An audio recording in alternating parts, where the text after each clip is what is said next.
हनुमान जी की जन्मोत्सव की पूर्णिमा चैत्र। संपूर्ण देशवासियों को, संपूर्ण सनातनियों को श्री हनुमान जी महाराज के प्रागट्य की बहुत बहुत बधाई हो। शिव जी का अंश स्वरूप भगवान श्री हनुमान जी महाराज प्रकट हुए चैत्र को। साउथ में, दक्षिण में जो चैत्र की पूर्णिमा होती है उसे शिव झूलन पूर्णिमा भी कहते हैं। दक्षिण में कल भगवान शंकर को झूले में शिवलिंग को रखकर झुलाया जाता है। कल की जो पूर्णिमा है चैत्र की, उसको शिव झूलन पूर्णिमा भी कहते हैं दक्षिण। जैसे बैसाख और ज्येष्ठ 2 महीने ऐसे होते हैं जिन 2 महीने के किसी भी 2 प्रदोष पर यदि अनार का पुष्प शंकर भगवान को समर्पित करा जाता है, भगवान शिव जी को अगर अनार का पुष्प समर्पित करा जाता है तो संपदा की कमी नहीं होती, कभी वैभव की कमी नहीं होती। केवल 2 महीना ऐसा होता है, एक होता है बैसाख का महीना, एक होता है ज्येष्ठ का महीना।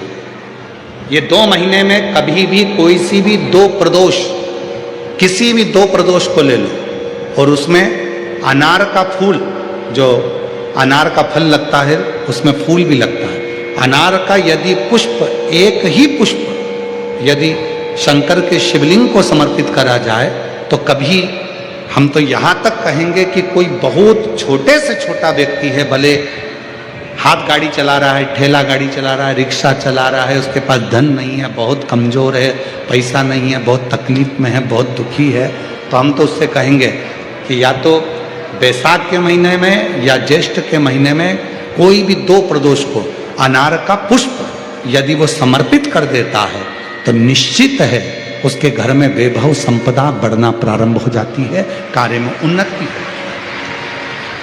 एक आनंदेश्वर महादेव की कथा मिलती है, बड़ी सुंदर कथा।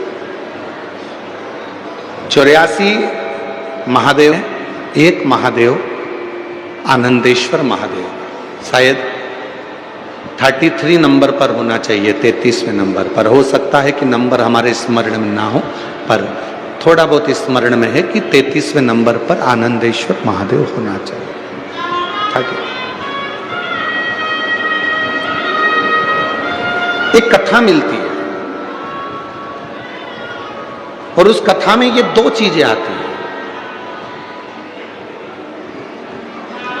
2 चीजें सामने आती हैं।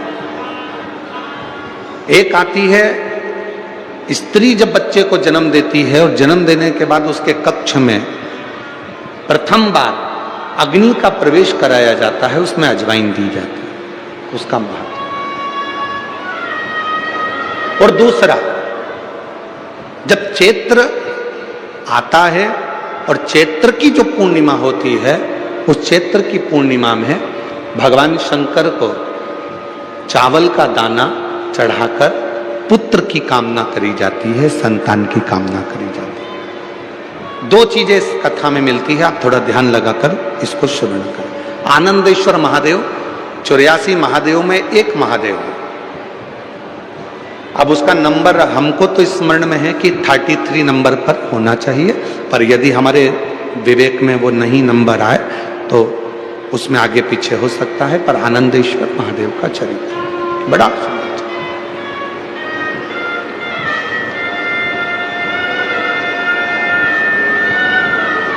एक नगर में एक राजा हुआ जिनका नाम था अनमित्र।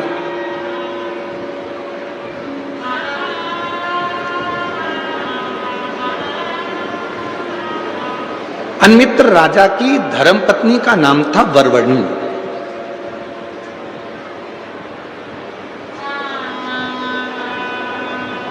वरवरणी उनकी पत्नी थी। वरवरणी एक पर्वत की बेटी थी।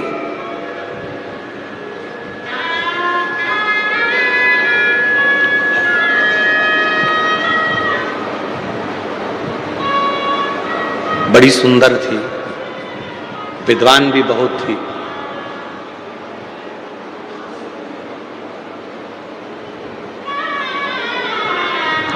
उसकी विद्वत्ता बड़ी श्रेष्ठ थी। अन्मित्र की धर्मपत्नी वरवर्णी गर्भ से हो गई और गर्भ से होने के बाद समय निकला और समय निकलने के बाद उसके गर्भ से एक बच्चे ने जन्म लिया। पहली बार वरवर्णी उस बच्चे को जन्म देने के बाद उस बच्चे को देखती है तो उसकी जिंदगी में उसको आनंद की अनुभूति होती है। और कौन मां है जो बच्चे को देखकर आनंद ना पावे? जब गोदी में बच्चा आता है, गोदी में लाल आता है, तो माता के चेहरे पर प्रसन्नता बढ़ जाती है। कष्ट कितना भी झेला उसने, कष्ट कितना भी झेल हो, पर बच्चे को देखकर उसके जीवन में खुशी आ जाती है, उसके जीवन में एक आनंद आ जाता है। कितना भी कष्ट क्यों ना झेले, कितना भी कष्ट से क्यों ना बीती, कितने भी कष्ट से वो निकले, और उसने अपने बच्चे को देखा और उसके जीवन में खुशियां आ गई, उसके जीवन में आनंद आ गया।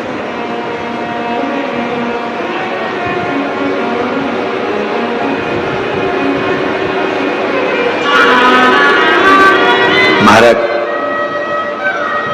वरवर्णी अपने पुत्र को देखती हैं, अपने बेटे को देखती हैं, तो उनके जीवन में एक आनंद का अनुभव होने लगता है, आनंद की अनुभूति होने लगती है।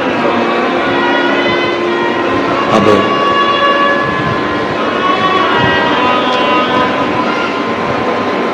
वरवर्णी उस पुत्र को लेकर अपने कक्ष में गई, और जैसे ही पुत्र को लेकर कक्ष में गई, बस वरवर्णी ने जैसे ही उस पुत्र को देखकर कहा कि तू मेरा पुत्र है, मेरी जिंदगी की वो सीढ़ी मिल गई कि अब मुझे कहीं भटकना नहीं पड़ेगा, कहीं भटकना नहीं पड़ेगा। जो बालक गोदी में था उसने बोलना चालू कर दिया।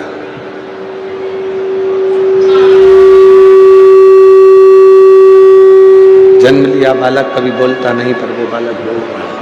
जन्म लिया बालक बोलता नहीं, पर वो बालक बोल रहा है। बालक बोलना प्रारंभ करता है।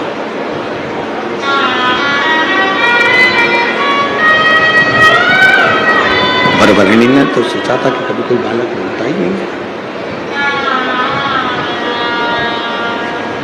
वो बालक ने बोलना प्रारंभ कर दिया।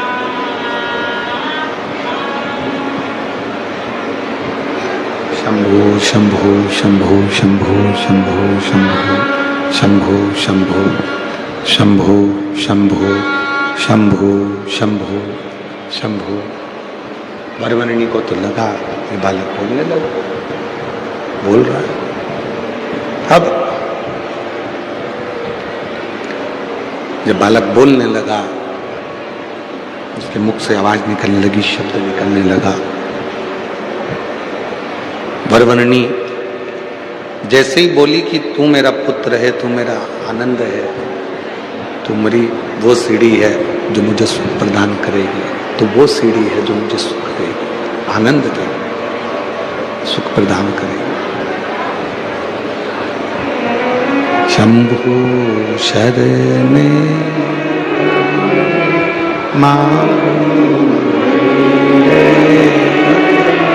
दुख काटो दया दर्शन ओ शंभु शरणे मांगू घड़ी रे दुख काटो।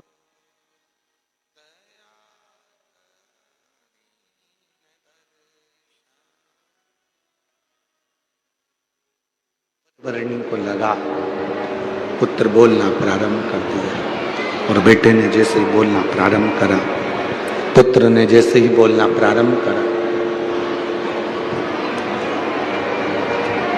बेटा जैसे ही बोलना प्रारंभ करा, वरवर्णी की बुद्धि स्थिर ही नहीं रही। आज तक मैंने नहीं देखा कि कोई बच्चा जन्म के समय पर बोल रहा। आज तक मैंने ये नहीं देखा कि कोई बच्चा जन्म के समय पर बोल रहा। जन्म लेते से ही बच्चे की वाणी आ गई, जन्म लेते से ही बच्चा बोलना प्रारंभ कर दिया।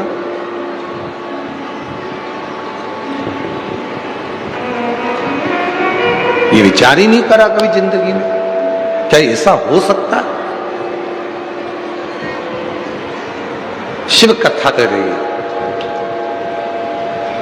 अवंती का खंड, स्कंद पुराण, आनंदेश्वर महादेव की कथा वर्णन कर रही है।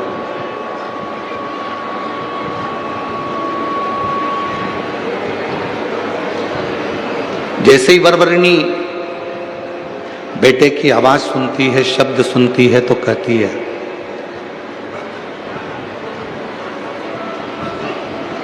तुम क्या कहना चाहते हो? बच्चा कहता है कि आप कहती हो कि मैं तुम्हारी सोने की सीढ़ी हूं।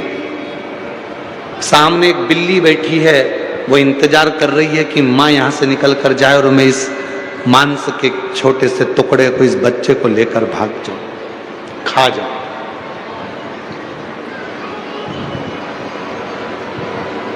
आप कहते हो कि मेरे सोने की सीढ़ी है, बिल्ली भी इंतजार कर रही है कि ये मेरा भोजन है।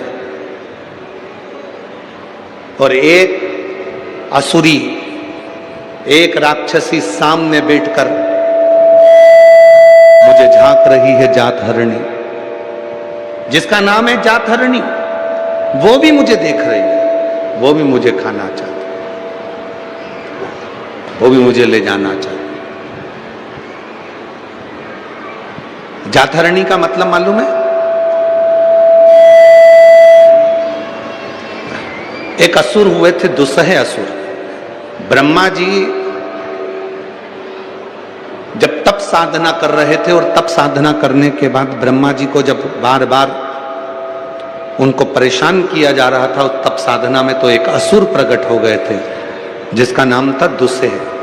दुस्सह असुर की एक बेटी थी जिसका नाम था जातहरणी। जातहरणी का काम क्या था? जातहरणी को वर प्राप्त था कि 3 घर से बच्चों की चोरी करेगी। पहले घर से बच्चा चुराती थी, दूसरे घर में रखती थी, दूसरे घर का बच्चा उठाती थी, तीसरे घर में रखती थी, और तीसरे घर का बच्चा उठाती थी और उसका भोजन वो खुद करती थी।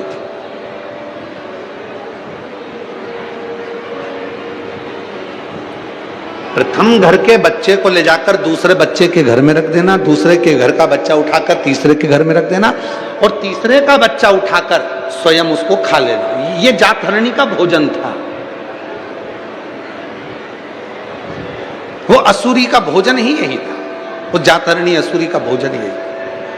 उस भोजन को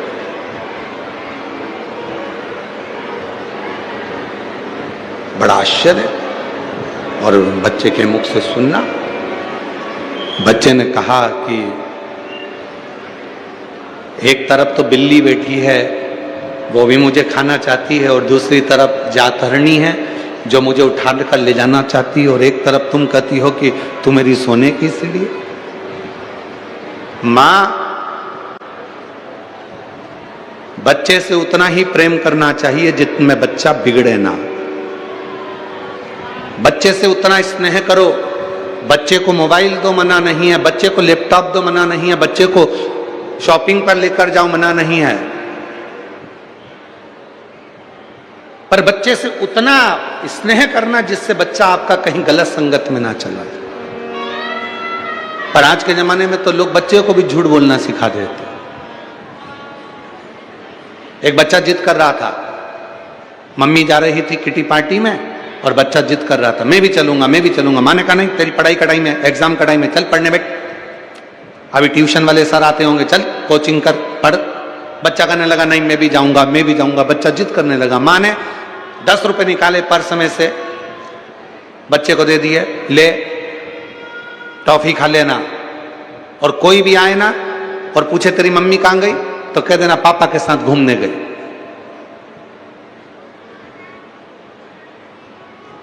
झूठ बोलना किसने सिखाया? माँ ने।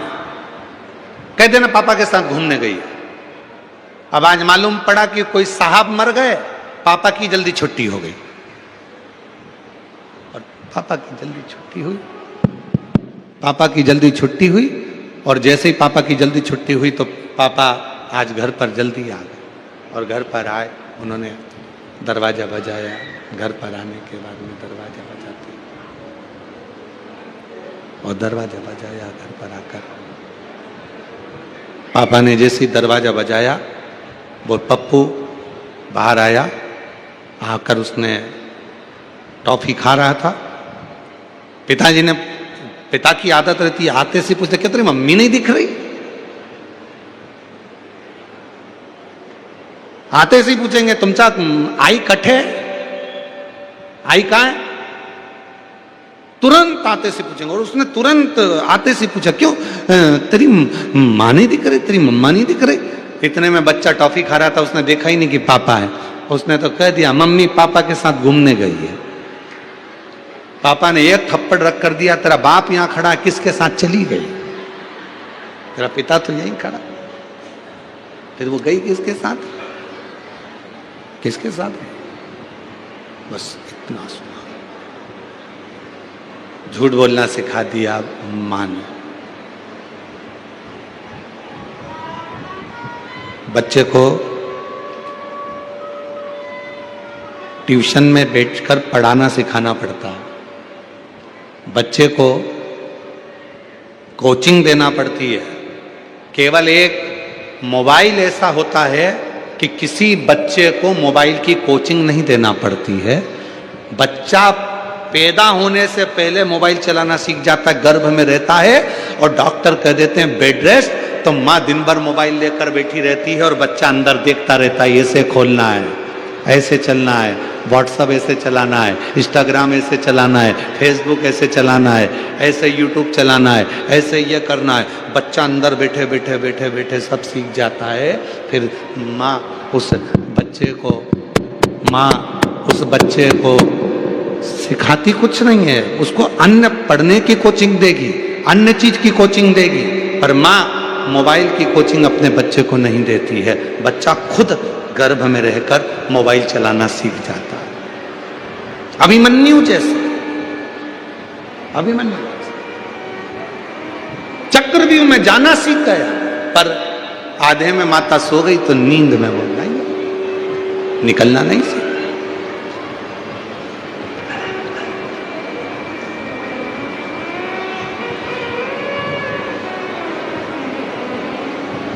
देव, हम मना नहीं करते तुम्हारे बच्चे को मोबाइल मत दो, देव। हम मना नहीं करते तुम्हारे बच्चे को मोबाइल मत दीजिए, दीजिए, पर उस बच्चे को मोबाइल भी उतना दीजिए जितना उसकी जिंदगी के लिए सार्थक हो। उसकी जिंदगी बिगाड़ दे तो वो मोबाइल किसी काम का नहीं।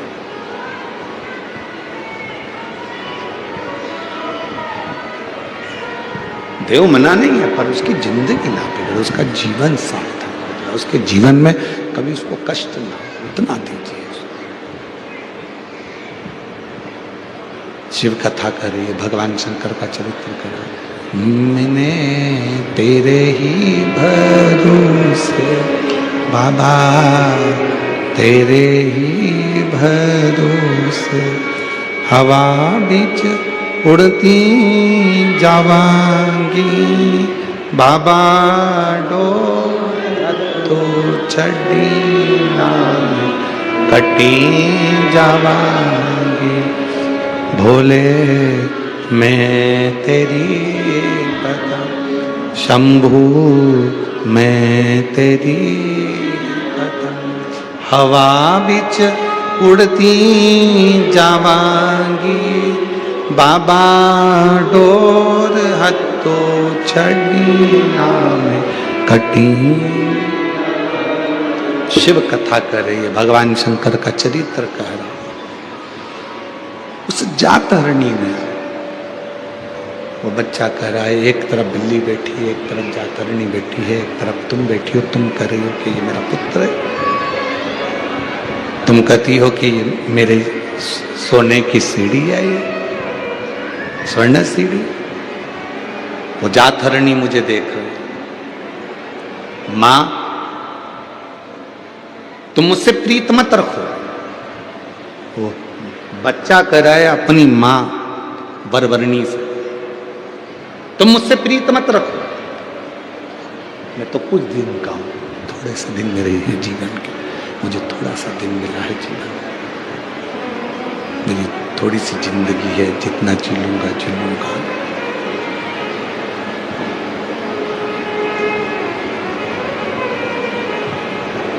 ये छोटा सा जीवन मुझे मिला, छोटा सा जीवन, तो मुझसे प्रीत ना रखो, मुझसे प्रीत मत रखो।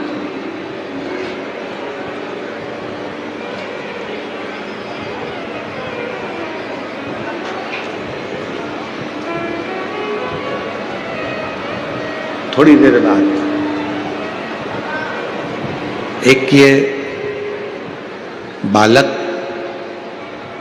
वरवरणी का और एक कपिल देव जी महाराज। कपिल देव जी महाराज ने भी अपनी माता देवहूति को ज्ञान दिया था, और वरवरणी का जो पुत्र हुआ है आनंद, उसने भी अपनी माता को ज्ञान दिया। देवहूति को जो ज्ञान मिला था, उस देवहूति ने उस ज्ञान से अपने जीवन को सार्थक कर लिया।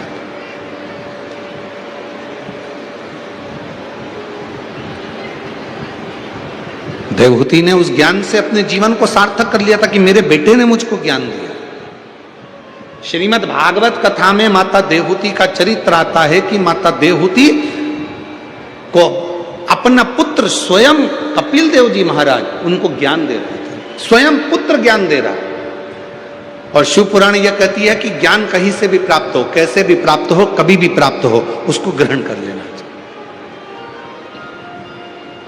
पर ज्ञान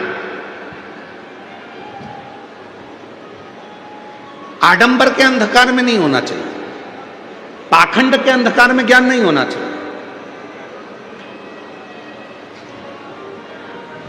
आज दुनिया चमक देखकर जगह जगह चली जाती है और उसको मालूम नहीं है कि इस चमक से एक ना एक दिन उसके नेत्र खराब हो सकते हैं। क्यों किसी आडंबर में फंसते हो, क्यों किसी पाखंड में जाते हो? जब राम कथा में माता कौशल्या जी ने राम जी के लिए भाग्य पूछा था, तब शंकर भगवान ने मना कर दिया था कि मैं किसी का भाग्य नहीं बताता, मैं भाग्य बताता नहीं हूं। शंकर जी ने कहा था मैं भाग्य बना देता हूं पर बताता नहीं। जब माता यशोदा जी ने भगवान शंकर से पूछा था कि मेरे पुत्र कृष्ण का भाग्य बता दो, तब भगवान शंकर ने कहा था मैं किसी का भाग्य बताता नहीं हूं, मैं भाग्य बना देता हूं। शिव भगवान शंकर की शिव पुराण, भगवान शंकर पर चढ़ाया गया एक लोटा जल, भगवान शंकर का भजन, भगवान शंकर का स्मरण, भगवान शंकर की कथा, भगवान शंकर का मंत्र जाप, श्री शिवाय नमस्तुभ्यम, ओम नमः शिवाय, नमः शिवाय, ये तुमको भाग्य बताएगा नहीं पर भाग्य तुम्हारा बना देगा। ये भाग्य बनाए।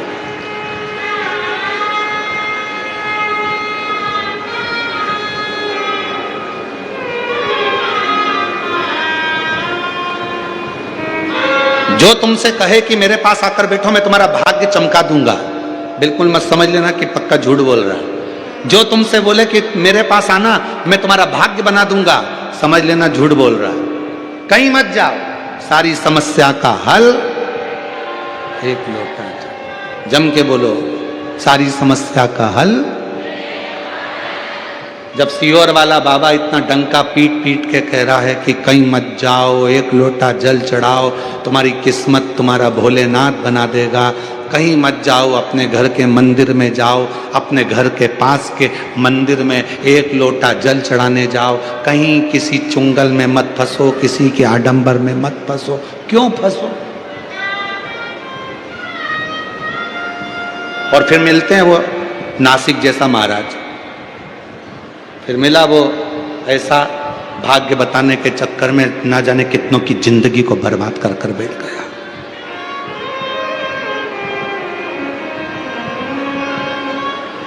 क्यों जाना? क्यों आडंबर में फंसना? क्यों पाखंड में फंसना? एक लोटा जल सारी समस्या का हल।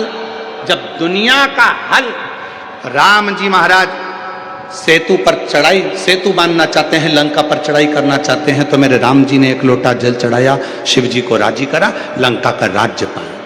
मेरे भगवान कृष्ण के घर में जब 16,108 रानियां थी, संतान का सुख नहीं हुआ, तो गर्गाचार्य बाबा से पूछा कि मैं क्या करूं जिससे मुझे संतान हो। गर्गाचार्य बाबा ने कहा शिव जी की साधना करो, एक लोटा जल चढ़ाओ। एक एक रानी के साथ में 11-11 दिन तक बैठकर भगवान कृष्ण ने 16,108 रानियों के साथ बैठकर शिव जी की साधना करी, और उनके घर में 1,77,186 बच्चे हुए।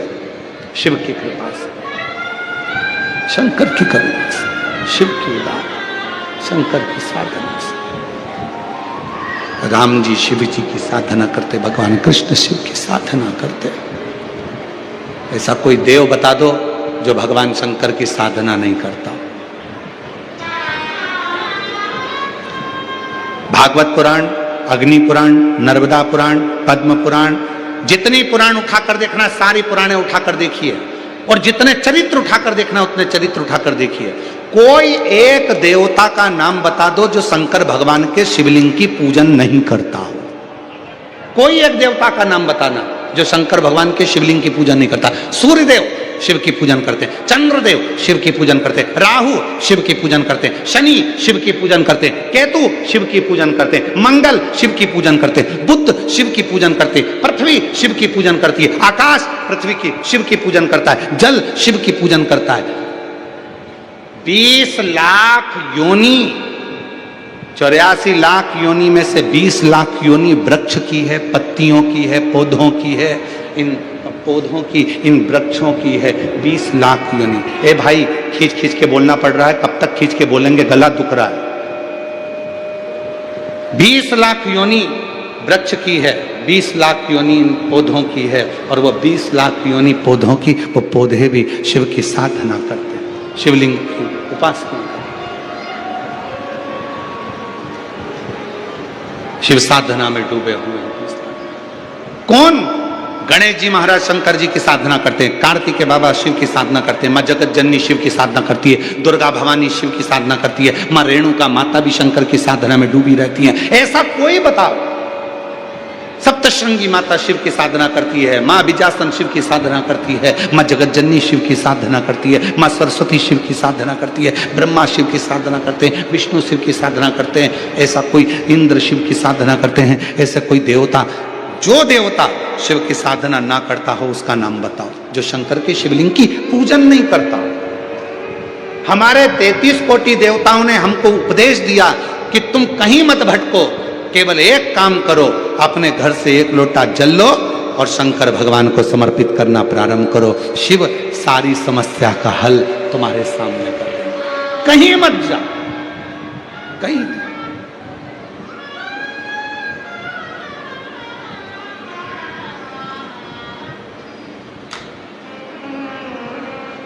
तुझ में राम, मुझ में राम, सब में राम समाया है, जित देखो उत राम की ही माया है। सब में राम समाया, कोई अलग, सब में, जहां देखो वही राम है। सीहोर कौन कौन गया? हाथ उठाओ जरा। कुबेरेश्वर धाम गए हो आप लोग? वहां क्या कहा जाता है? कंकर शंकर। क्या कहते हैं? कंकर शंकर।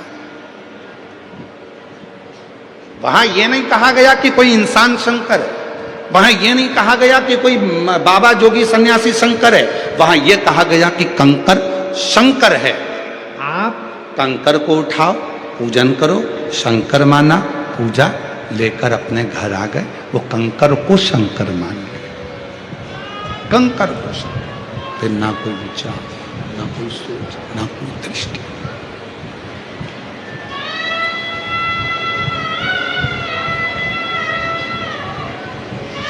एक प्रसंग याद आता है।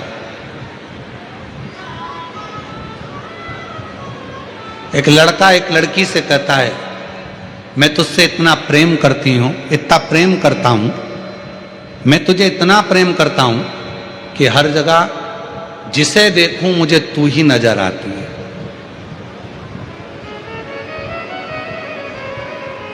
मैं तुझसे इतना प्रेम करता हूं, इतना प्रेम करती हूं कि जहां देखूं मुझे हर एक में तू ही नजर आता है। अगर हर एक में तू ही नजर आता है तो फिर ये प्रेम कहां हुआ? प्रेम किसको कहते हैं? कि तेरे सिवा कोई और नजर ना आए तो समझ लो कि प्रेम हुआ है। अरे और लोग क्या कहते हैं? मैं इतना प्यार करती हूं, इतना प्रेम करती हूं, इतना प्रेम करती हूं कि हर एक में तू ही दिखता, हर एक में तू ही दिखता है। मतलब प्रेम है ही। प्रेम होता तो तेरे सिवा और कोई ना दिखता तो समझो कि प्रेम हुआ है, तो समझो कि प्यार हुआ।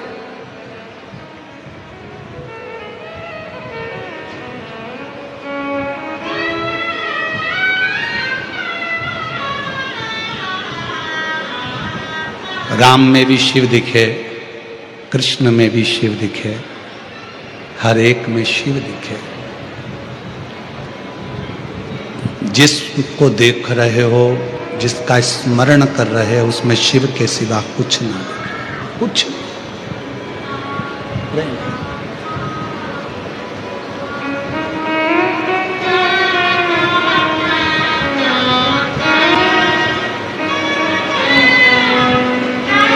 कोई दूसरा दिखे नहीं।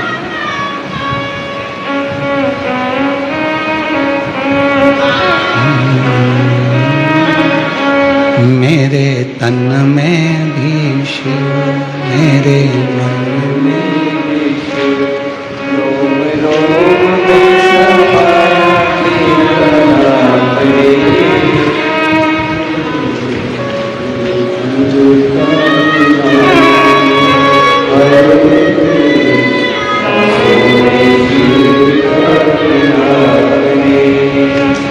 मेरे तन में भी शिव, मेरे मन में भी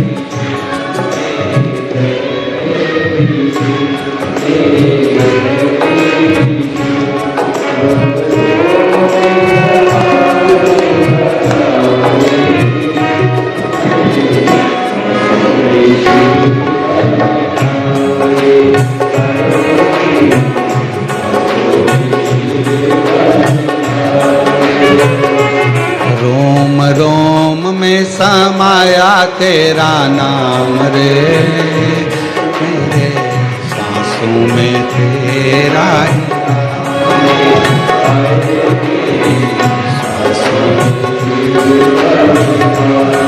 दोनों हाथों से ताली सवा दे थोड़े भाव से।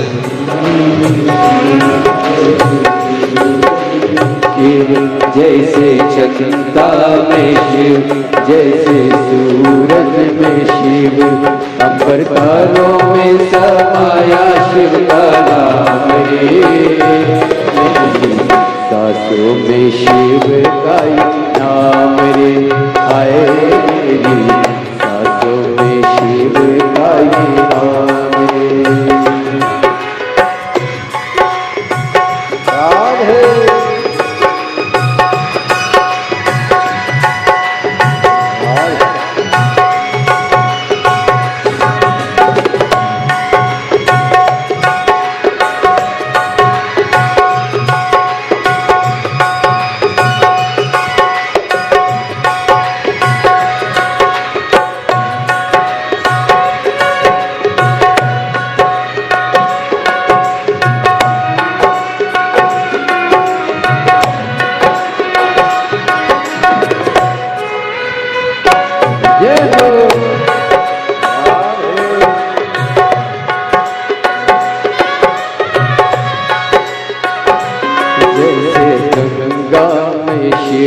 जैसे यमुना में शिव, जैसे गंगा में शिव, जैसे यमुना में शिव, माँ सागरे में समाया शिव का नाम रे, मेरी सांसों में शिव का नाम रे, हाय मेरी सांसों में शिव का नाम रे। जैसे कैलाश में शिव, जैसे धरती पे शिव, जैसे कैलाश पे शिव, जैसे धरती में शिव, कण कण में समाया शिव का नाम रे। सांसों में शिव का ही नाम रे, हाय मेरी सांसों में शिव का ही नाम रे।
जैसे गौरा में शिव, जैसे नंदी में शिव, जैसे गौरा में शिव, जैसे नंदी में शिव, गण गण में समाया शिव का नाम रे। सांसों में शिव का ही नाम रे, हाय मेरी सांसों में शिव का ही नाम रे। जैसे ध्यान में शिव, जैसे ज्ञान में शिव, जैसे ध्यान में शिव, जैसे ज्ञान में शिव, वेद पुराण में समाया शिव का नाम रे। सांसों में शिव का नाम रे, हाय मेरी सांसों में शिव का नाम रे।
जैसे ग्रहों में शिव, जैसे देवों में शिव, जैसे ग्रहों में शिव, जैसे देवों में शिव, सारी सृष्टि में समाया शिव का नाम रे।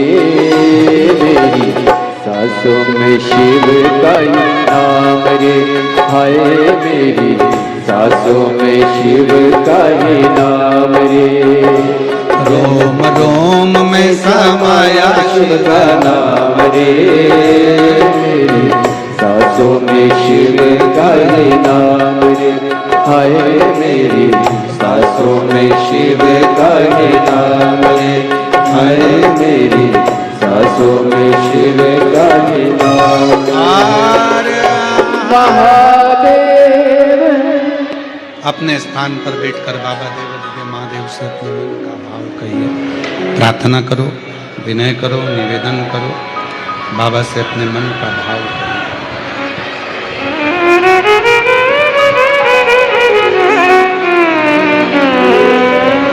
ये कथा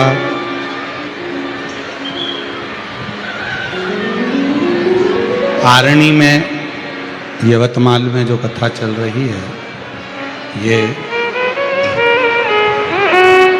5 अप्रैल तक रहेगी। उसके बाद में कथा 8 से 14 अप्रैल भीलवाड़ा राजस्थान में रहेगी, 2 बजे से 5 बजे तक। फिर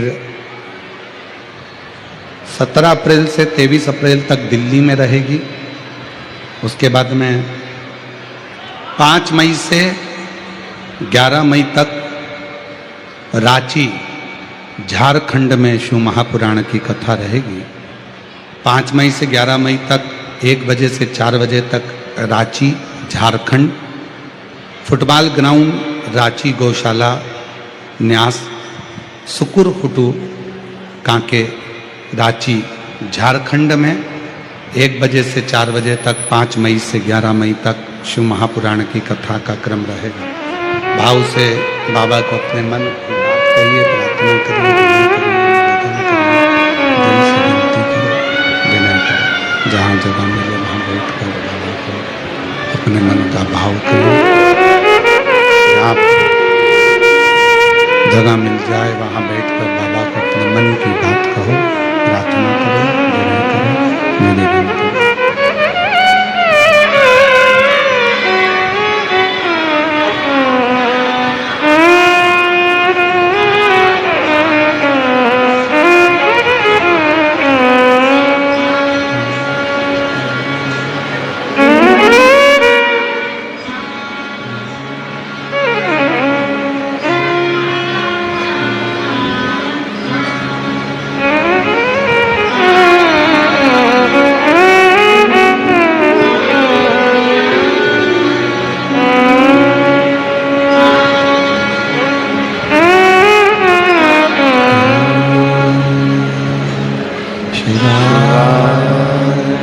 नमस्ते श्री शिवाय, नमस्तो श्री शिवाय, नमस्तो श्री शिवाय, नमस्तो श्री शिवाय, नमस्तो भोला सब दुख काटो मारा, ओ भोला सब दुख काटो मारा। शंकर जपो तेरी माला, भोले बाबा जपो तेरी माला। भोला सब दुख काटो मारा, ओ भोला सब दुख काटो मारा। देश है मंगल मंगलकारी, देश है मंगल मंगलकारी। शमशान वासी हमारा, शमशान वासी हमारा। ओ भोला सब दुख काटो मारा, ओ भोला सब दुख काटो मारा।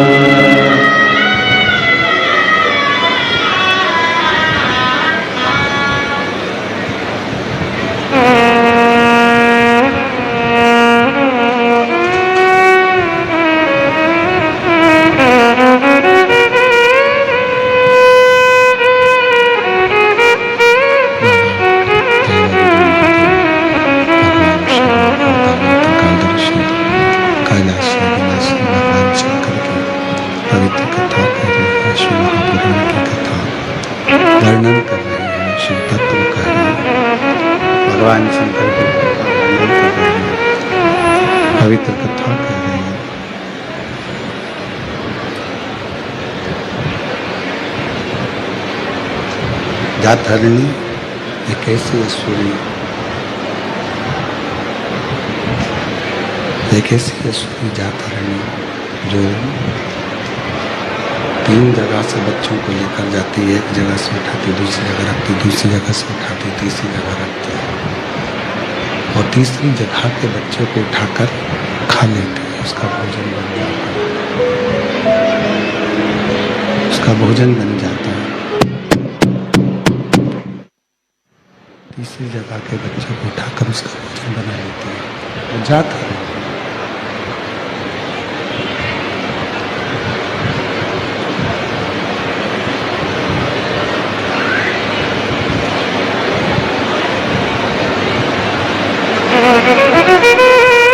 तत्व कह रहे हैं, भगवान शंकर की कथा कर रही है, वर्णन कर रही है, शिव कथा कर रही है। वो जाता है। एक माँ देवहूति, दूसरे नंबर वरवदनी, ये 2 है। एक देवहूति को भी कपिल देव जी महाराज ने ज्ञान उपदेश दिया।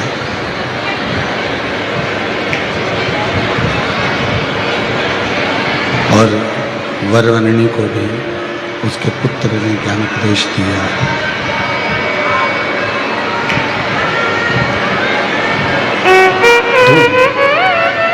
एक देवहूति, एक वरवरणी, दोनों को उपदेश दिया। दोनों को उपदेश दिया।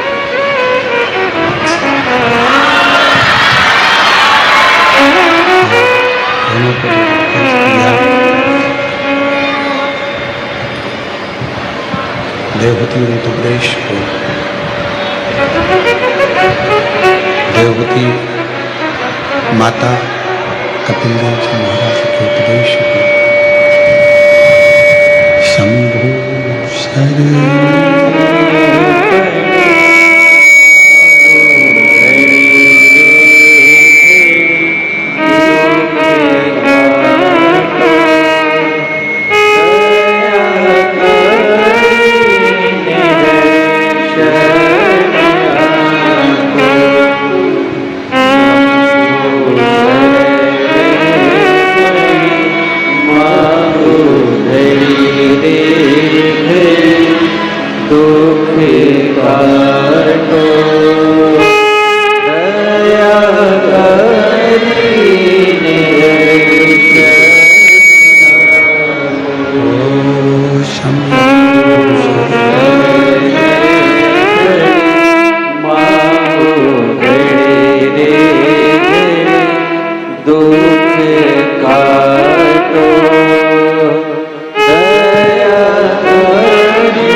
एक देवहूति जिन्होंने कपिल देव जी महाराज के मुख से ज्ञान उपदेश लिया और कपिल देव जी महाराज के मुख से ज्ञान उपदेश लेकर देवहूति ने अपने जीवन में शिव की भक्ति को प्राप्त किया। और दूसरे नंबर पर है वरवरणी। दूसरे नंबर पर वरवरणी अपने पुत्र से सुनती है और अपने पुत्र के मुख से जो संवाद श्रवण किया उस संवाद के कारण वरवरणी को क्रोध आ गया और वरवरणी को क्रोध आया। ऐसा क्रोध वरवरणी के जीवन में आया कि वरवरणी ने अपने ही पुत्र को प्रसूति कक्ष में छोड़ दिया। जिस कक्ष में बच्चे को जन्म दिया था,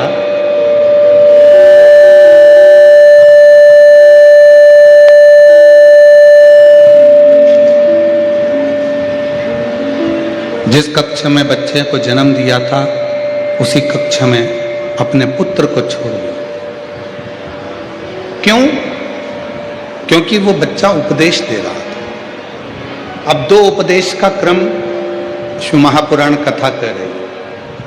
एक है माता देवहूति के लिए कपिल देव जी महाराज का उपदेश, और दूसरा है वरवरिणी के लिए आनंद का उपदेश, वरवरिणी के पुत्र आनंद का उपदेश। दो उपदेश।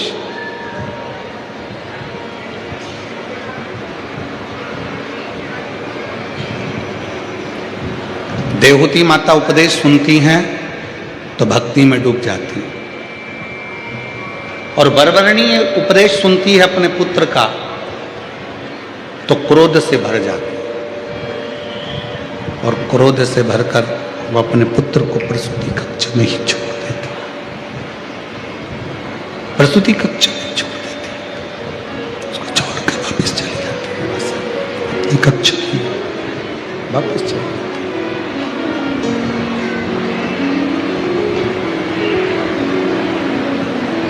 जब जैसे ही वरवरिणी बेटे को प्रसूति कक्ष में छोड़कर गई, जैसे ही वरवरिणी प्रसूति कक्ष में अपने पुत्र को छोड़कर गई, वैसे की वैसे ही जातहरणी आ गई। और वो जातहरणी जिसको वर था 3 स्थान से बच्चों को बदलने का, एक स्थान से लेकर जाती थी, दूसरे जहां बच्चे का जन्म हुआ था वहां रख देती थी, और वहां के बच्चे को उठाकर तीसरी जगह ले जाती थी, तीसरी जगह रखकर उसका भोजन करना, तीसरी जगह के बच्चे को उसको खाना था, उसको वर। जातहरणी आई, बच्चे को उठाया वरवरिणी के और लेकर राजा विक्रांत के यहां पहुंच गए।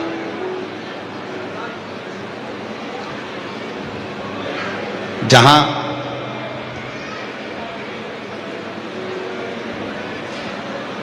राजा विक्रांत की धर्मपत्नी के गर्भ से एक बच्चे ने जन्म लिया, और राजा विक्रांत के यहां उस जातहरणी ने वरवरिणी के पुत्र को ले जाकर रख दिया, और राजा विक्रांत के बेटे को लेकर चली गई, और वहां से उठाकर एक बुद्ध ब्राह्मण के यहां पहुंच गई। बुद्ध ब्राह्मण के यहां जातहरणी ने राजा विक्रांत के बेटे को रख दिया, और बुद्ध ब्राह्मण के बच्चे को उठाकर ले गई, और उस बच्चे को वो खा गई, उस बच्चे को खा। अब वरवरिणी का बेटा जिसको वो लेकर चली गई थी, वो तो लगा कि समाप्त हो गया। पर राजा विक्रांत के घर में जैसे ही वो बच्चे का जन्म हुआ, खूब उत्सव मनाया। राजा विक्रांत को भी नहीं मालूम कि मेरा असली बच्चा तो जातहरणी लेकर चली गई है और उसे किसी ब्राह्मण के घर में छोड़ दिया है। पर राजा विक्रांत के यहाँ जन्मोत्सव मन रहा था। बच्चा बड़ा हो गया। जब बच्चा बड़ा हुआ, 7 वर्ष की आयु जब बच्चे की हुई और उसको गुरु के घर विद्याध्ययन के लिए जब भेजने लगे, तब वो बच्चा गुरु की आज्ञा से, गुरु ने कहा अपने माता पिता को प्रणाम करो, अपने माता पिता को नमन करो, प्रणाम करो। तो उस बच्चे ने फिर बोलना प्रारंभ किया। बच्चा बोला, गुरुजी आप कहते हो कि माता पिता को प्रणाम करो, तो ये बताएं कि जन्म देने वाली मां को प्रणाम करना है कि पालन करने वाली मां को प्रणाम करना? राजा विक्रांत को बड़ा आश्चर्य हुआ। भरी सभा में ये बच्चा कह रहा है, इतनी बड़ी सभा लगी है और इस सभा में ये बच्चा क्या रहा है कि जन्म देने वाली माँ को प्रणाम करूं कि पालन करने वाली माँ को प्रणाम करूं। इतने में राजा विक्रांत अपनी कुर्सी से उठकर सामने आकर खड़े हो गए। राजा विक्रांत ने पूछा, क्या तुम्हारी दो माताएं? बच्चा कहता है, एक माँ वो जिस माँ का घर छोड़कर आया हूं, और दूसरी माँ ये जिसके घर में मैं आया हूं। क्या मेरी धर्मपत्नी तुम्हारी दूसरी माँ है? हां। वो बच्चा इतना विद्वान था जिसका नाम राजा विक्रांत ने आनंद रखा था। आनंद।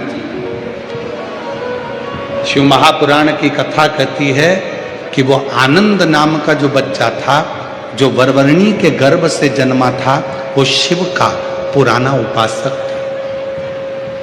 मां गोदावरी के तट पर रहता था। गोदावरी के तट पर रहकर वो केवल एक काम करता था।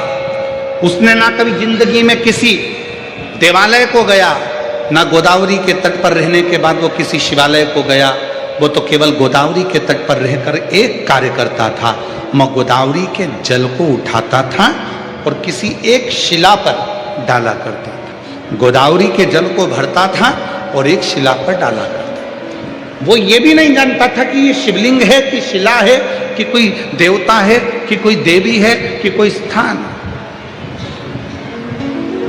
केवल जल भरता गोदावरी का और डालता। शिव महापुराण की कथा कहती है, मां गोदावरी का जल एक ऐसा जल है जिसका मात्र स्पर्श कर लेने से शिव की करुणा प्रारंभ हो जाती है, शिव की कृपा। मां गोदावरी का जल एक ऐसा जल है, मां गोदावरी का जल एक ऐसा जल है जिसका स्पर्श मात्र, जब जीव केवल गोदावरी के जल का स्पर्श मात्र करता है तो शंकर की करुणा आप रूप उस पर होना प्रारंभ हो जाती है। गोदावरी के जल की मालूम।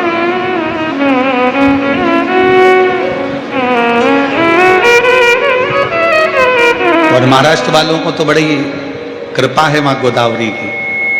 आप लोगों पर तो बड़ी करुणा और कृपा मां गोदावरी की बनी ही रहती है कि नित्य आपके आसपास में गोदावरी मां का जल स्पर्श होता ही रहता है। आनंद पूर्व समय में, पूर्व जन्म में गोदावरी के तट पर रहते थे। गोदावरी का जल लेकर एक शिला पर डाला करते थे। गोदावरी का जल भरकर शिला पर डाला करते थे।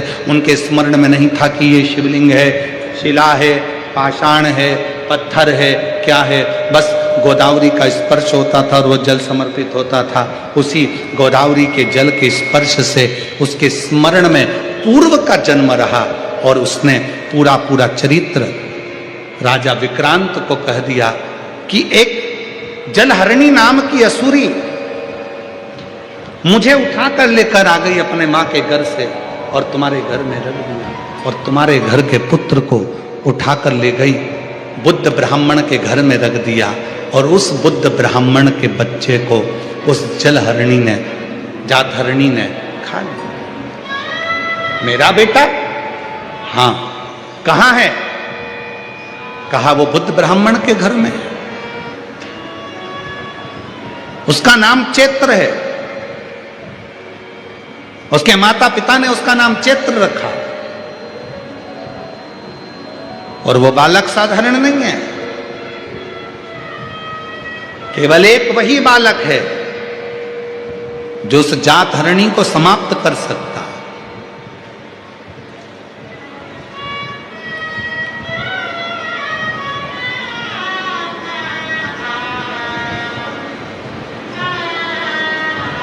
राजा विक्रांत उस बच्चे का कहना मानकर बुद्ध ब्राह्मण के घर पहुंच गए और बुद्ध ब्राह्मण के घर जाकर कहा कि महाराज ब्राह्मण देवता, आपके घर में जो पुत्र है ना, वो मेरा पुत्र है, मेरा पुत्र, मैं राजा विक्रांत, मेरा बेटा आपके घर में है। बुद्ध ब्राह्मण ने कहा, यदि वो आपका बेटा है तो मेरा बेटा कहाँ गया? तो कहा उसको तो जातहरणी खा गई, जातहरणी खा गई। जैसे ही अपने पिता बुद्ध ब्राह्मण को दुखी देखा तो चैत्र उठा और उठते से ही एक कुश का भाग लेकर दौड़ पड़ा उस जातहरणी को मारने के। जातहरणी हाथ जोड़कर खड़ी हो गई, तुम मुझे मत मारो। जिस घर में बच्चे का जन्म होगा उस घर में यदि अग्नि का प्रवेश होगा या लोहे का कोई सामान, लोहे की कोई कील, लोहे का कोई पदार्थ उस जन्म लेने वाली, उस जन्मे हुए बच्चे को जिस कक्ष में रखा जाएगा उस कक्ष में अगर लोहे का कोई सामान होगा या उस कक्ष में अग्नि का प्रवेश होगा तो मैं उस कक्ष में कभी प्रवेश नहीं करूंगा। उस दिन से नियम है, बच्चे को लेकर जब माँ अपने कक्ष में आती है, स्नान करती है, तो उसको बालों को सेकने के लिए अग्नि दी जाती है, धूप दी जाती है, जिससे वो जातहरणी इसके घर में प्रवेश न, कक्ष में प्रवेश न। चित्र ने छोड़ा, जातहरणी ने एक वर और मांग लिया। जब आप मुझे इतना वर दे रहे हो तो संसार में कितनी नारियां हैं, संसार में कितनी माताएं, मैं जानती हूं कि मैं जातहरणी हूं, मैं बच्चों को खा जाती हूं, पर संसार में ना जाने कितनी माताएं, कितनी नारियां हैं, उनका गर्भ नहीं है, उनके गर्भ से संतान नहीं, उनके गर्भस्थता नहीं। तब कहा, मैं चैत्र आज वर देता हूं, शिव की आज्ञा का मैं अनुमोदन करने वाला, शिव को भजने वाला, शंकर की स्तुति करने वाला, और जिस आनंद ने ये सारी लीला सुनाई है उसकी साक्षीकरण कर कर मैं वचन देता हूं, यदि कोई नारी, कोई स्त्री श्वेत अक्षत, श्वेत पुष्प चैत्र पूर्णिमा के दिन शिव को समर्पित करती है, उसके गर्भ से संतान जरूर होती है। वो बिना संतान के रह नहीं सकती, उसको संतान की प्राप्ति जरूर। एक पत्र है, अच्छा है,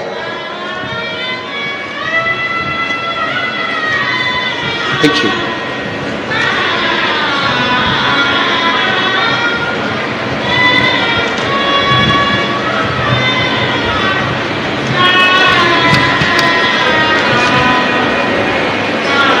मेरा नाम शेष कला साहेब राव, यशवंत, पत्ता वालतूर, रेलवे तहसील पुसद, जिला यवतमाल।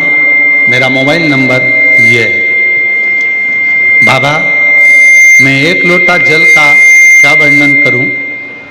मेरा बेटा वैभव साहेब राव यशवंत 5 साल से सरकारी नौकरी की तैयारी कर रहा था, लेकिन उसका पेपर तो निकल जाता था पर उसका ग्राउंड नहीं निकल रहा था, 1-2 मार्क से रह जाता था। फिर हमें आपकी कथा के बारे में पता चला तो मैं आपको आकोला के कथा में सुनने के लिए पहुंच गए। पशुपति व्रत भी किया, मंदिर में झाड़ू पोछा करती गुरुदेव।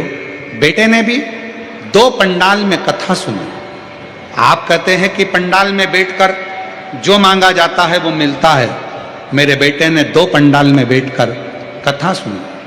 पशुपतिनाथ का व्रत भी मेरे बेटे ने करा, और आप कहते हो मेहनत को 4 गुना करो, मेरे बेटे ने मेहनत को भी 4 गुना किया, और 23/1/2025 को मेरा बेटा SSC GD CRPF में सिलेक्ट हो गया। मैं बाबा को यहाँ धन्यवाद देने के लिए आई हूँ। कहीं बैठी हो? मेरा नाम शेष कला साहेब राव यशवंत, पता बालतूर, रेलवे तहसील पुसद, जिला यवतमाल। कहीं बैठे हो तो आ सकते।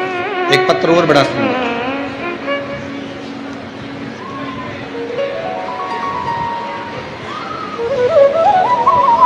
मैं अंत कला शिव शंकर रणखाब लाख तहसील ओढ़ा नागनाथ 8वां ज्योतिर्लिंग जिला हिंगोली महाराष्ट्र की रहने वाली हैं। कहीं बैठी हो तो आ सकती हैं। गुरुदेव, शादी को 10 साल पूरे हो गए थे, पर संतान का सुख नहीं।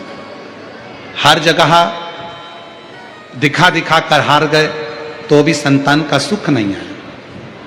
गुरुजी बाबा की कृपा से 2022 में शिव की कथा श्रवण कर कर सीहोर कुबरेश्वर धाम जाकर कंकर शंकर का पूजन किया और आपकी कथा हिंगोली, परभणी, आकोला में सुनी और बाबा की कृपा से मेरा गर्भ ठहर गया। गर्भ ठहर गया, पर 4 महीने का गर्भ होने पर डॉक्टर को दिखाया तो कहा कि इसकी धड़कन नहीं आई है। डॉक्टर ने कहा इसको निकाल दीजिए, परंतु कैसे? बड़ी मुश्किल से तो शिव ने दिया था। हम हैदराबाद चले गए और वहां पर भी इलाज करवाया, पर किसी कारणवश संतान के सुख में कुछ तकलीफ आई। बाबा ने फिर वापिस ऐसी कृपा कर दी कि उसी बच्चे को जो गर्भस्थ रखा, उसी बच्चे को बाबा ने धड़कन देकर पुनः जीवित किया। मैं बाबा को धन्यवाद देने के लिए आई हूं। इतना संघर्ष किया है गुरुदेव, और बाबा की कृपा से आज शिव जी की कृपा से मेरा बच्चा पूर्ण तरह से स्वस्थ है, जो 10 साल बाद मुझे बाबा ने दिया है। कहीं बैठे हो तो आ सकते हैं। एक पत्र और बड़ा सुंदर है। गुरुदेव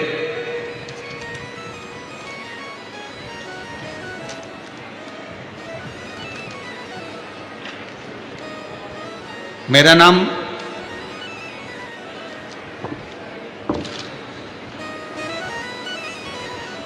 आकाश दिलीप नलगे, उम्र 25 साल।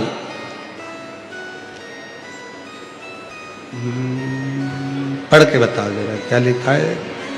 दिगरासा, जीजा माता नगर, तहसील दिगरासा, जिला यवतमाल के रहने वाले हैं। कहीं बैठे हो तो आ सकते हैं।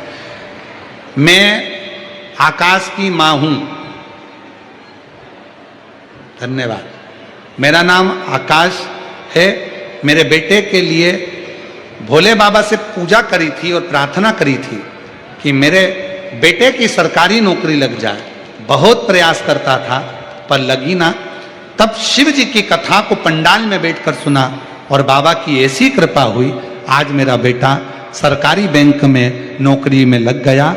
मैं बाबा को यहाँ प्रणाम करने के लिए आई हूँ। कहीं बैठी हो तो आ सकते हैं। एक पत्र और बड़ा सुंदर है।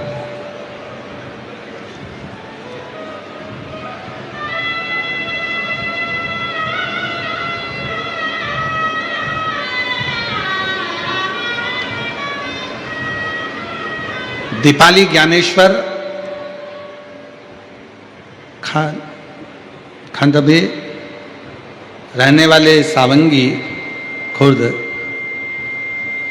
दिग्रस जिला यवतमाल महाराष्ट्र की रहने वाली हूँ। मेरी छाती में एक गठान हो गई, 3 गठान हो गई थी। उस गठान को डॉक्टर ने निकाला और उसको लैब में भेजा। तब डॉक्टर बोले कि आपको कैंसर है और वो भी 4 का है। मैं घबरा गई। छाती को निकाला गया, सारा इलाज चला, पर डॉक्टर ने कहा कि यह कैंसर तो पूरे शरीर में फैल चुका। डॉक्टर ने जब जवाब दिया, तब किसी के कहने पर शंकर के मंदिर में भेजती, जल मंगवाती, उसको पीती और शरीर पर लगाती। डॉक्टर ने तो थोड़ा सा समय दिया था गुरुदेव।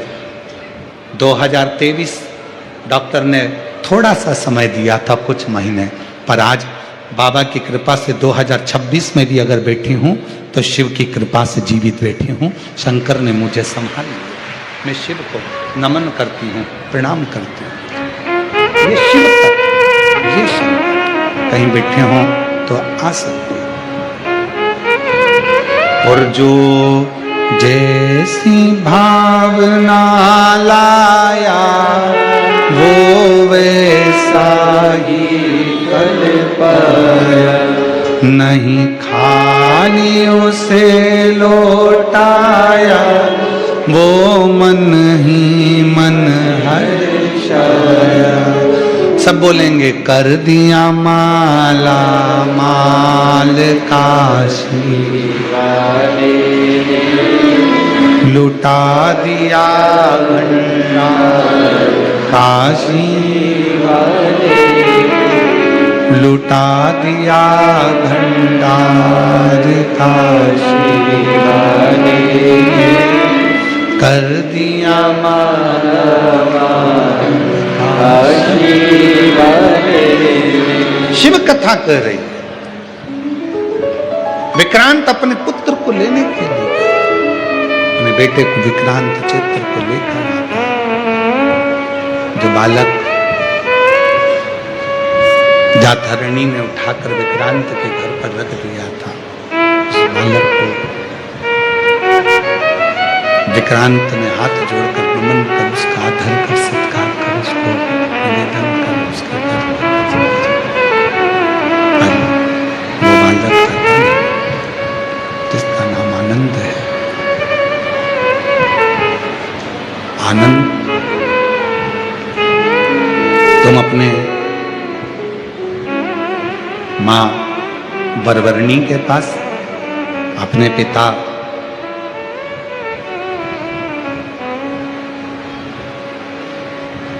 अन्मित्र के पास जा सकते हो।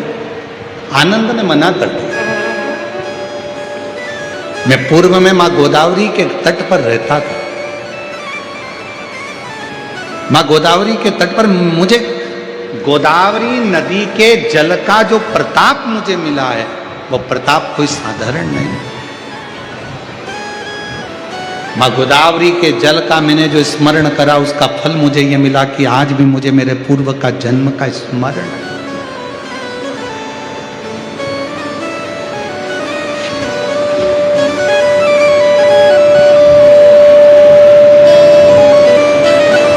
मेरे पूर्व के जन्म का मुझे आज भी स्मरण है।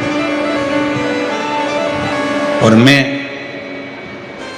पुनः वापिस अपनी मां बरबरनी के पास में,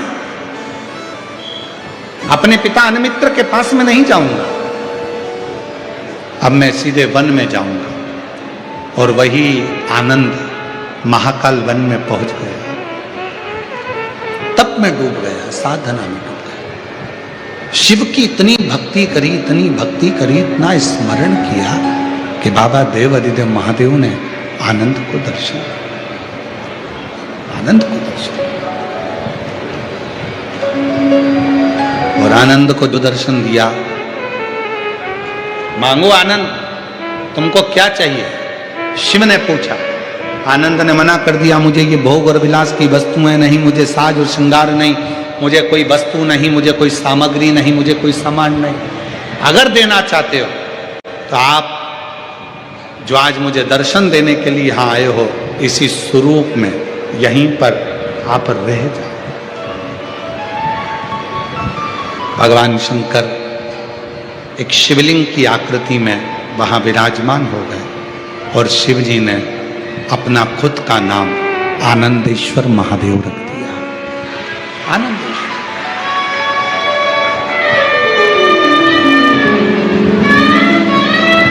शिव जी ने अपना नाम आनंदेश्वर महादेव रख दिया।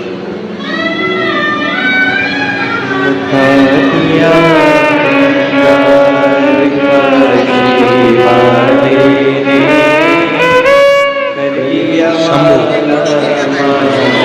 10 वर्ष के बाद हुआ है। एक बार जोर गाता है। प्रणाम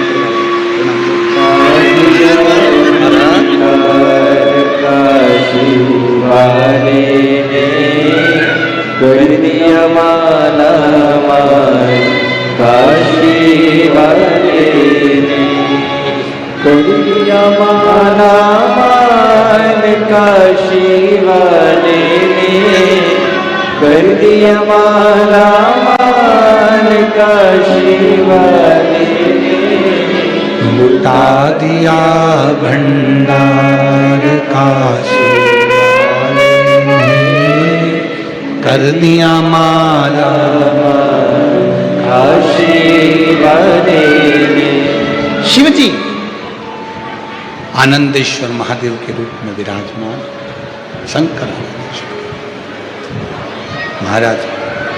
आज भी शिव महापुराण की कथा वर्णन करती है। जो बच्चे पढ़ने बैठे, विद्याध्ययन करने बैठे, और यदि पढ़ने के बाद उनके विवेक में, बुद्धि में वो चीज नहीं बैठ रही है, याद नहीं रह रहा, तो दो महादेव ऐसे हैं जिनका स्मरण करना चाहिए। एक है कपिलेश्वर महादेव और दूसरे हैं आनंदेश्वर महादेव। और माताओं से निवेदन है, जितनी भी मेरी माताएं बैठी हैं, जितनी मेरी जीजियां बैठी हैं, जितने मेरे जीजा बैठे हैं, जितनी मेरी बेटियां बैठी हैं, जितने मेरे बुजुर्ग माँ बाप बैठे हैं, उनसे निवेदन करो, मान लो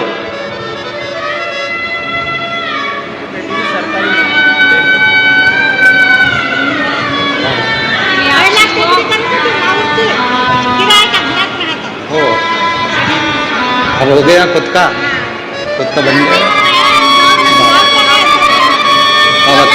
हो एक बेटे का सरकारी नौकरी लगा है, एक बार जोरदार ताली बजाकर स्वागत करें। स्मरण रहे,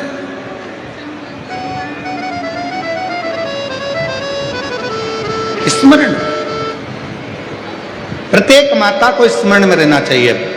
आप बच्चे से कहती हो पढ़ पढ़ पढ़ पढ़ पढ़, पढ़ता नहीं।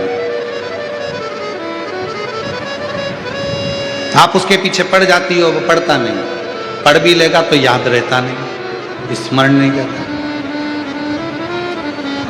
खुद बैठो, बच्चा कितना भी ट्यूशन चले जाए, कितनी भी कोचिंग चले जाए, कितने भी अच्छी कोचिंग में जाकर पढ़ ले, पर प्रत्येक घर की माता को, प्रत्येक घर के पिता को एक काम करना चाहिए, कम से कम 15 मिनट, 20 मिनट, आधा घंटा अपने बच्चों को पढ़ाने के लिए जरूर बैठना चाहिए। कई माताएं कहती हैं गुरुजी हमने ट्यूशन लगा दी, कोचिंग लगा दी, भले लगा दो, अपना बेटा है, तुम्हें नहीं आता ज्यादा पढ़ाना, फिर भी उसके पास बैठो, वो कॉपी लेकर बैठेगा, पढ़ेगा। जितनी देर बैठ सकते हो उसके पास बैठो थोड़ा। और एक काम जरूर करो, उसको अच्छी विद्या अध्ययन कराओ, पढ़ाओ। साथ में आनंदेश्वर महादेव, कपिलेश्वर महादेव, दोनों का नाम लेकर थोड़ा सा जल शिव जी को चढ़ाओ, और वो जल उस बच्चे को जरूर पिलाओ जिसकी बुद्धि में, जो याद करता है भूल जाता है, या पढ़ने में मन नहीं लगता, ध्यान नहीं लगता, खेलने में मन लगता है, ज़्यादा ध्यान पढ़ाई में नहीं जाता, उसको आनंदेश्वर महादेव और कपिलेश्वर महादेव, ये दो ऐसे। आनंदेश्वर महादेव, आनंद वो बालक जो जन्म लेते से ही अपनी माता को ज्ञान देते हैं, और कपिलेश्वर महादेव, कपिल मुनि, वो जो जन्म लेते से ही अपनी माता देवहूति को ज्ञान देते हैं। ये दो विद्वत्ता की विषय, विद्वत्ता की दोनों। कौन कौन से महादेव हैं? पहले जम के बोलो, आनंदेश्वर महादेव, दूसरे कपिलेश्वर, आनंदेश्वर और कपिलेश्वर। ये बच्चे भी चाह सकते, अपनी पढ़ाई नहीं इसको लो, इसको नाम नहीं नाम करो, इसका आप ही रख दो कुछ नाम। अब 4 साल के हो तो नाम तो रखना, 1.5 साल के नाम रखो। शंभु, प्रणाम कर, प्रणाम कर, नमन कर, शंभु। 4 साल के बाद हुई है, एक बार जोरदार ताली बजाओ। शंभु, बेटे का सरकारी जॉब लगा है, बहुत बहुत साधुवाद, बधाई, खुशी हो मनाओ। अब तो लग गया जॉब है, अब एक बेटे को देना है। आपकी कृपा से बस आपको तो अच्छी ना हाँ, हाँ। एक बेटे के लिए जाओ। बेटा केरला में है। शिव कथा कह रही है, 2 महादेव ऐसे हैं, एक आनंदेश्वर, एक कपिलेश्वर, जो बुद्धि प्रखर कर, बुद्धि प्रबल कर। और हम तो यहां तक कहेंगे, जो बुजुर्ग माताएं हो जाती हैं, बूढ़े जो हो जाते हैं, बुजुर्ग हो जाते हैं, अवस्था ज्यादा हो जाती है, स्मरण शक्ति नहीं रहती, बार बार भूल जाते हैं, हाथ पैर में कंपन होने लगता है, थोड़ा थोड़ा थोड़ा हाथ धूजने लगता है, शरीर थोड़ा थोड़ा धूसता है, अपने आप उसके शरीर में कंपन रहता है, तो निवेदन है, एक दुर्वा शिव जी पे चढ़ाएं कपिलेश्वर महादेव के नाम से। उस दुर्वा को प्रदोष काल में शाम का जो समय होता है, प्रदोष काल का जो समय होता है, उस समय पर उस दुर्वा को धीरे धीरे चबा चबा कर खाना प्रारंभ करें। 3-4 प्रदोष करेंगे, धीरे धीरे हाथ धूजना बंद हो जाएगा और स्मरण शक्ति प्रबल होगी। कपिलेश्वर महादेव और दूसरे नंबर पर क्या है, आनंदेश्वर। ये 2 महादेव ऐसे हैं जिनका स्मरण विद्या को तीव्रता देता। एक बार संत श्री तुकाराम जी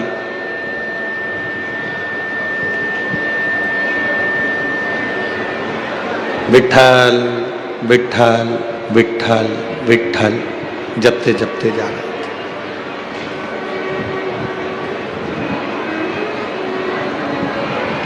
अपनी मस्ती में संत तुकाराम जी जा रहे थे। विठल पांडुरंगा विठल, राम कृष्ण हरि विठल।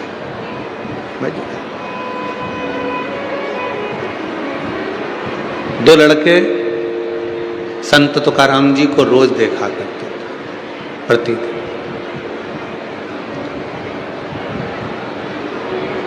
और संत तुकाराम जी अपनी मस्ती में चले जाते थे। उन्होंने कभी किसी से कुछ नहीं कहा। संत तुकाराम जी अपनी मस्ती में विठल पांडुरंगा पांडुरंगा विठल विठल विठल जपते।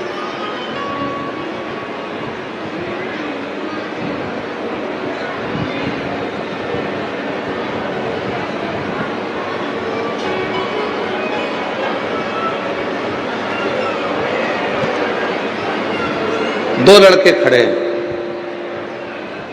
तुकाराम जी को रोज देखते हैं। तुकाराम जी कुछ नहीं कहते, अपनी मस्ती में चले जाते। और तुकाराम जी की एक आदत थी, कोई देख रहा है ना तो वहां थोड़ी देर खड़े होकर रामकृष्ण परमहंस की तरह रामकृष्ण हरि विठल विठल का कीर्तन करने लगे।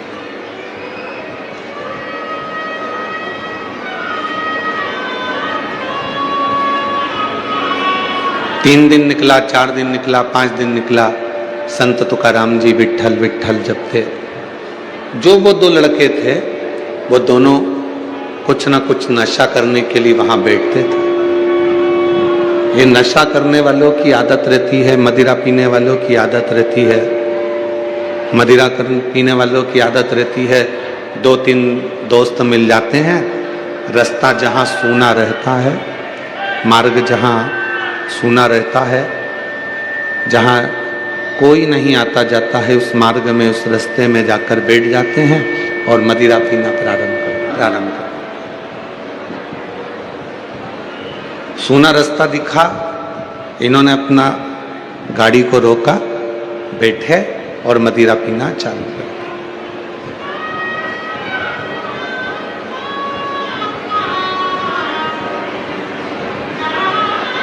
रामकृष्ण संत तुकाराम जी ये जानते थे कि ये दोनों जो हैं, ये दोनों जो हैं, ये दोनों मदिरा के नशे को धारण करने के लिए बैठते हैं और मुझे जब देखते हैं तो नशे में ही रहते हैं।